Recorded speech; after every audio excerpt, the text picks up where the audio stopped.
Honorable Vice Chancellor, Professor Talat Ahmed, our worthy Registrar, Dr. Nisar Ahmed Mir, our esteemed guest of the day, Professor M.S. Khuroo, our Dean Academic Affairs, Professor Masoodi, our Dean Research, Professor Nauchu, our Dean Students Welfare, Professor Kadri, all other deans, head of the departments, officers of the administration block, faculty members, staff members of the university, a very good afternoon. I welcome all of you to the first lecture of the Health Awareness Lecture Series organized by the University Health Center. This lecture series is aimed at spreading awareness on health concerns, good health practices, and advances in health research. Clearly, the experience of pandemic has brought forward that health awareness should be a key focus area, and the university is an apt platform for this outreach. The series will have 11 lectures by prominent doctors and health researchers and will continue till March 2022 and will cover a wide array of topics of key importance, including diabetes care, infectious diseases, nutritional concerns, public health, etc. This outreach and sensitization program is a result of collective efforts by Health Center in charge as well as his team members at the Kashmir University Health Center. The entire team at the University Health Center has been at the forefront of COVID-19 battle, and all of us remain indebted to them, to their exemplary services. Today is the first lecture of this lecture series, and we are honored to have with us Professor M. Sultan Khuroo, a renowned medical practitioner and researcher with us. Before I request Dr. Zari to formally introduce the lecture series as well as our guest of the day, I thank our Honorable Vice Chancellor for accepting this invitation on a short notice. I welcome all of you to this initiative of the University's Health Center, where the intent is that we spend a lot of money actually distributing medicines. We provide health care we try to reach our students, our staff, our faculty. But the point is that my feeling is that even the best qualified people sometimes do not know how to prevent some simpler things like diabetes. And instead of spending a lot of money just on cure, we should spend some money on probably spreading awareness about how to prevent these diseases. So this is a very modest effort, and I'm grateful to the Honorable Vice Chancellor for having approved the launch of this Health Awareness Lecture Series. This is the first lecture, and we will have 11 more lectures as Shazia has introduced. Our attempt will be to actually cover some of the popular areas such as how to prevent heart attacks. Like Valley, you have every second day we come to know about teenagers dying of heart attacks. Any ordinary citizen, any educated person will normally be very baffled at this phenomenon, because earlier we used to know that people generally get heart attacks when they are in their late 60s, 70s, 80s. But now every third day we hear about a young teenager dying of a heart attack. This is something that is very baffling. And as a student of science, sometimes even I feel that even I need to educate myself, and so must be true for many other people. So this lecture series will definitely, this is the first lecture, we will also learn and evolve with time. We will try to target some of these common concerns that concern our health. Today we have eminent doctor to talk about an area which concerns all of us, and I would be very privileged to introduce Professor M.S. Khuroo to the audience. He is an eminent doctor who has maintained extraordinary standard of professionalism, making him a role model for many of those physicians who want to excel in their career.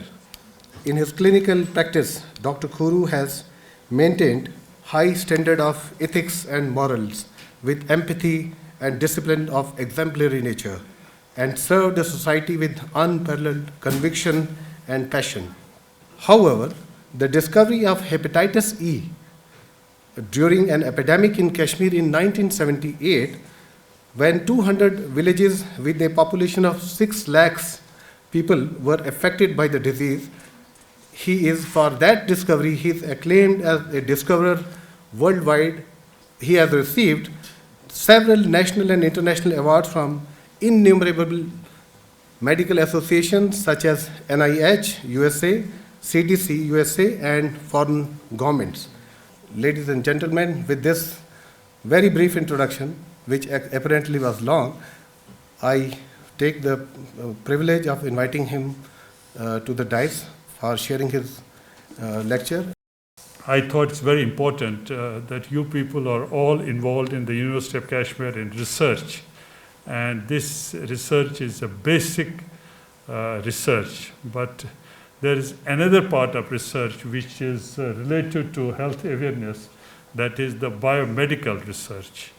And I'll today take up issues of what is biomedical research, what do we as doctors look at the diseases when we do research on them, which is much different than the University of Kashmir would look at in the laboratories like maybe a laboratory, a biochemistry laboratory, maybe a molecular biology or anything, but how we think about it.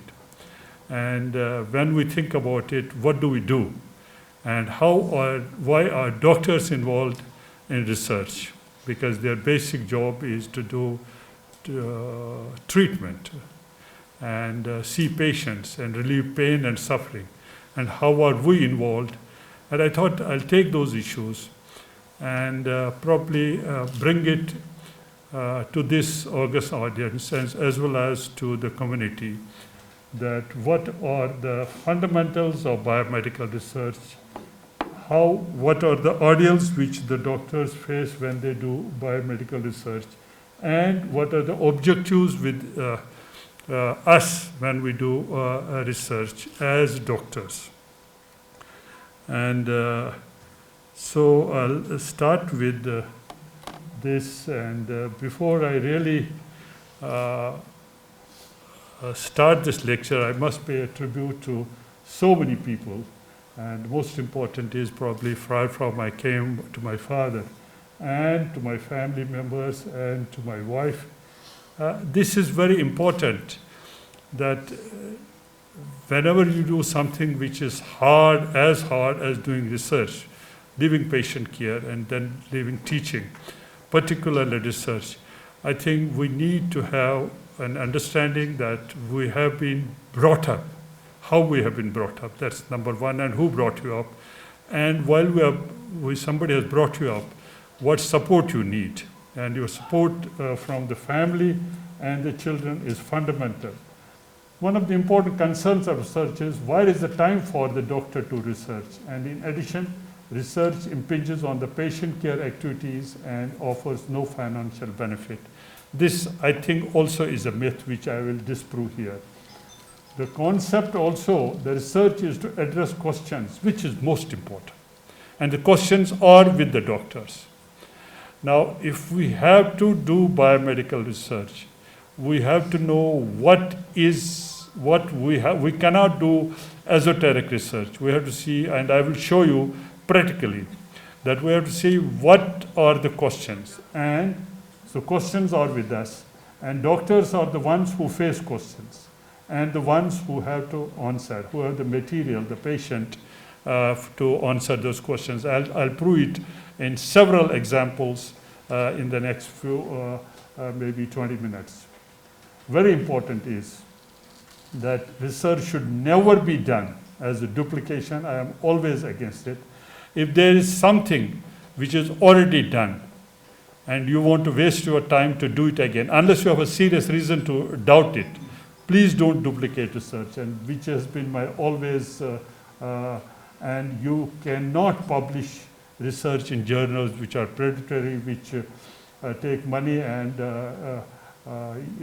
use publication for that, because that's a waste of time, waste of manpower, and it doesn't lead you anywhere. Now, very important thing in biomedical research, I feel, most important, a doctor has to have, while he does practice, he has to have an acute vision. an eagle's eye, to really understand what is the question and how can we answer that. I'll show several examples of that. Not every doctor can do research. It's just not possible. And I don't agree that every doctor should do research and publish, although for their promotion it's necessary, but I am against that, because for doing a research, you need to have a passion to uncover the truth at a cost which are very heavy and which are very painful.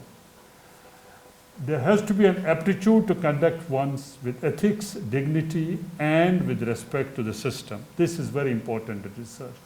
Excellence in doing things which are innovative and which are novel.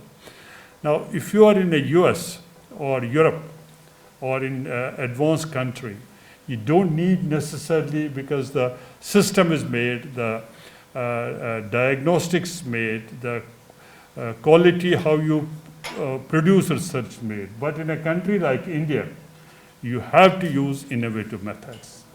And leadership qualities, and any researcher has to have, or any person who stands somewhere, which includes communication skills, confidence, commitment, all these are important for research. And goal should be to give a message which should do either, it should save a life and it should relieve human suffering. That is the part what biomedical research stands for. It doesn't stand for doing something novel as you will do in your laboratories. We do research only for these. If you have, there are so many things which are not needed in it, but if they are there, like institutional basis and support, infrastructure and high-tech laboratory, funding, team support, and family support, these are very important in conducting proper biomedical research. The virus has, I'm sure you know it, but just to mention it, it is so well classified now, but the human hepatitis virus has 8 genotypes. But then there are several others which are there. But what we have in water is the same what we get infected in sewage. It is the same virus. And what we have in the liver, the water is the genotype 1, which is here, genotype 1 and genotype 2. What we have in swine liver is genotype 3 and 4. So these are the 4 genotypes. We are caught up with genotype 1 and 2, which have higher rates in pregnant women. I was actually talking in a lecture yesterday in Moscow. I explained why we get higher mortality in pregnant women. It is because of the genotype 1, and genotype 1 has an additional ORF4, which gives a protein of around 1700 amino acids called the protein ORF4, which interacts with so many of these things and causes tremendous replication of the virus. But this ORF4 is only in genotype 1. It's not in genotype 2, 3, or 4. And genotype 3 or 4 particularly has a propensity to go to chronic viral hepatitis, particularly immunosuppressed persons. But apart from genotypes, the virus is same, but you have different genotypes. There are some parasites, like Colonorchus. If they get into the bile ducts, it causes cholangiocarcinoma. There's no doubt.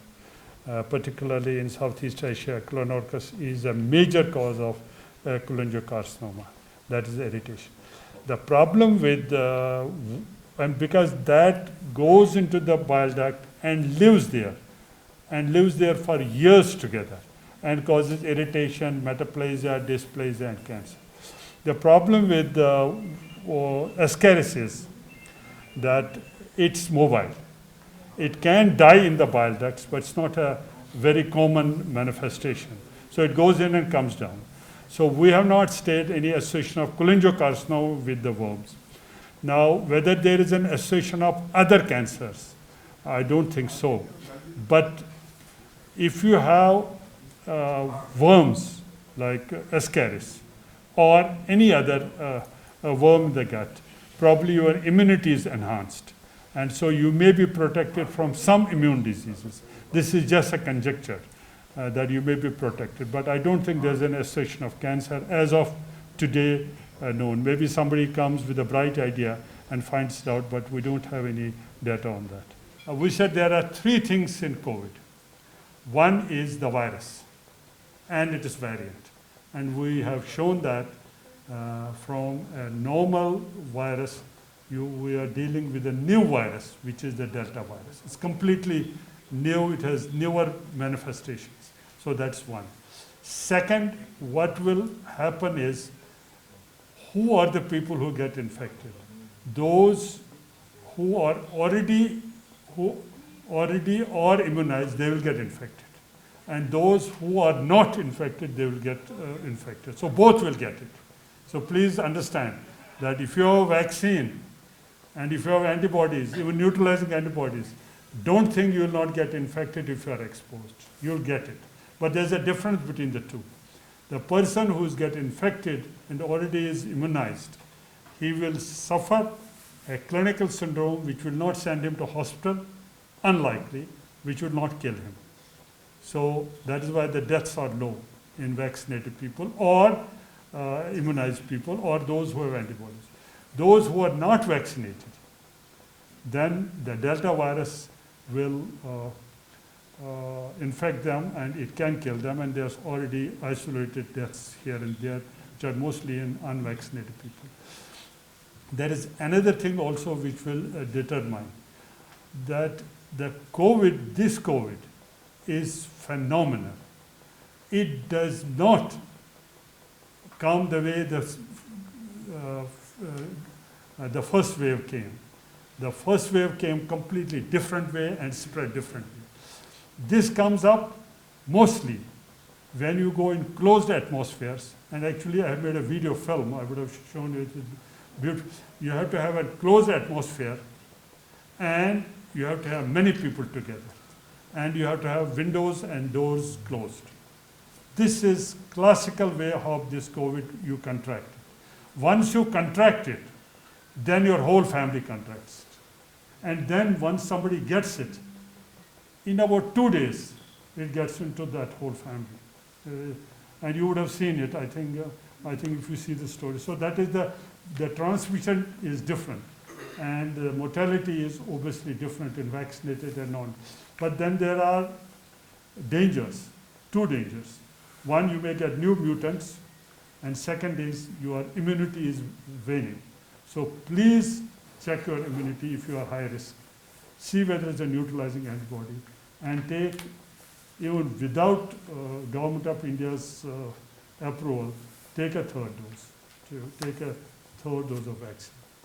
But once these drugs are available, the two drugs, probably I suspect the third dose will not be needed, but they should be available. They're excellent drugs. One is a protease inhibitor, excellent. It protects you. And the second is this molnupiravir, which will be available probably in the next few weeks in India. And the second drug also will be available in 6 weeks. And maybe new drugs. Once you have new drugs, if you get exposed, you take the drug, you protect yourself, even if you don't have immunity. Well, it was beautiful, very good lecture. And I would request you to once again come back and explain to us more about COVID, because that is something which is very, very... That's why I presented this. Yeah, so that will be one of the priority things that we should have.